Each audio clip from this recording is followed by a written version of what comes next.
Let me ask you something. Rahul and Aman, they both earn 10 lakh per year. But at the end of the year, Rahul pays more tax and Aman pays less tax. Same income, different tax? So, what did Aman do differently? To understand this, we first need to know how income tax is calculated.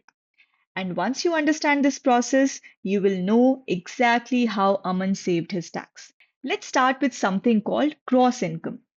Gross income means your total income from all the sources. This can include your salary, house or property, business or profession, or even capital gains. And when we add all this, we get gross total income.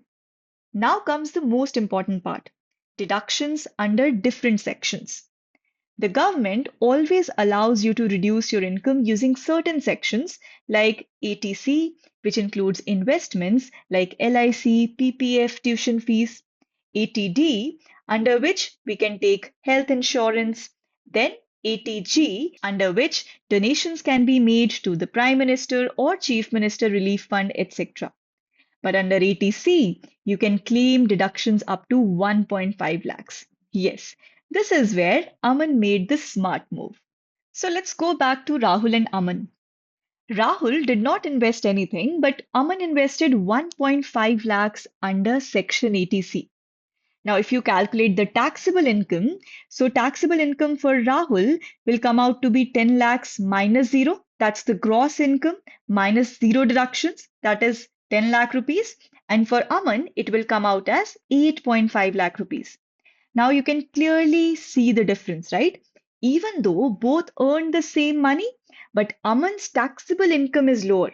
And tax is always calculated on the taxable income, not on the total income. Now let's look at the tax slabs for the individuals below 60 years. From this table, what do we understand? First slab is up to 2.5 lakhs. That means up to 2.5 lakhs, there is no income tax. Then in the range of 2.5 to 5 lakhs, 5% tax will be charged. Now this is what we call slab 2. Then we come to slab 3 where 20% tax is charged, and on slab 4 above 10 lakhs, 30% tax is charged. And also, once the income tax is calculated, on the top of it, additional 3% cess is applied. See the last two columns, education cess 2% and secondary and higher education cess 1%. Hey, don't get confused right now. We are going to cover each and every part step by step. Now, let's understand using Aman's example. Okay, first we calculate the taxable income.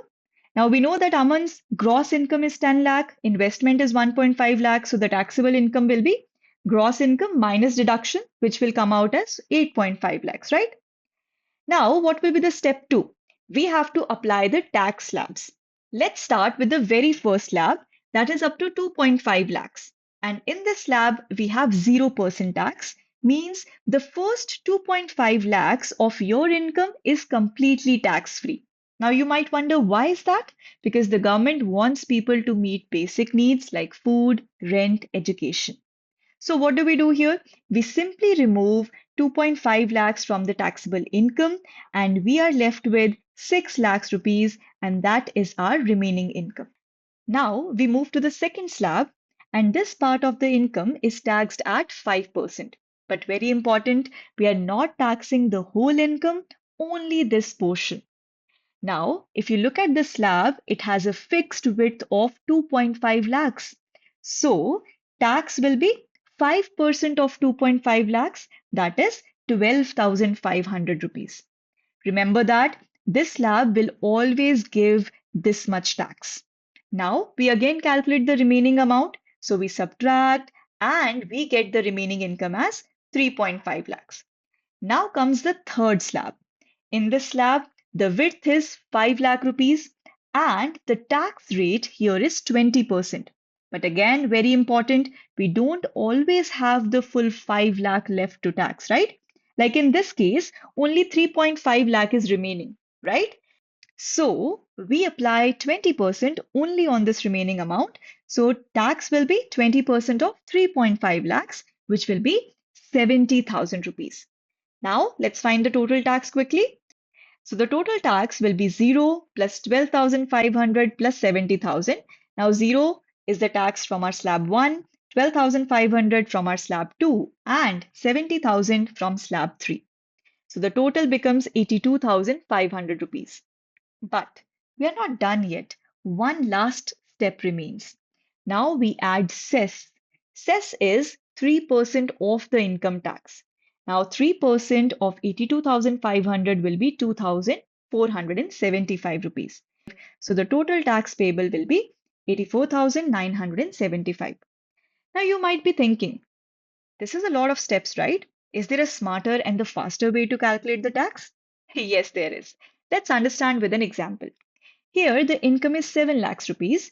So, step 1 is we identify the slab. That means we know that 7 lakh lies between 5 lakh and 10 lakh, right? So, it falls in the 20% slab, that is our third slab. Now, step 2 is fix the tax. Understand this very carefully.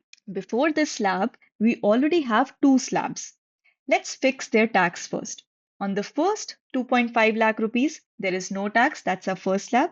On the next 2.5 lakh rupees, there's 5% tax, that is 12,500. It's our second slab. Now, it means on the total of 5 lakh rupees, tax is already fixed, that is 12,500. Which means from the first two slabs, we always have to pay this much tax. Next step is to calculate the remaining tax. Now we subtract 5 lakh from the total income. Why? Because 5 lakh is already taxed, right? So we will get 2 lakh rupees. Now this remaining part will be taxed at 20%. So the tax will be 20% of 2 lakh, that is 40,000. Now comes the final step, total tax. It will be fixed tax plus the remaining tax that will give us 52,500 rupees. But wait, instead of doing all these steps, we can directly use this formula as well, where tax can be calculated as 12,500, that's our fixed tax, plus 20% of the remaining income, which means income minus 5 lakh. Now, this is for this particular slab. Similarly, you can apply for other slabs as well. Let's say your income lies between 2.5 lakh to 5 lakh. So directly you can calculate the income tax using this formula, 5% of taxable income minus 2.5 lakhs. If your income lies in the third slab, we already did this case. Now, if your income is above 10 lakhs, you have to directly apply this formula.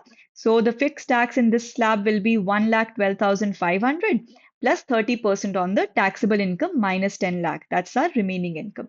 Okay. So till now, we have discussed for the individuals below 60 years, but for senior citizens and super senior citizens, tax slabs are slightly different. Now, this table shows the tax slabs for senior citizens. They get higher exemption limits, which means lower tax burden. And this table shows the tax slabs for super senior citizens. So basically, government wants to provide financial support and security in old age, hence the lower tax rates. Okay, so always check the age category before solving any question.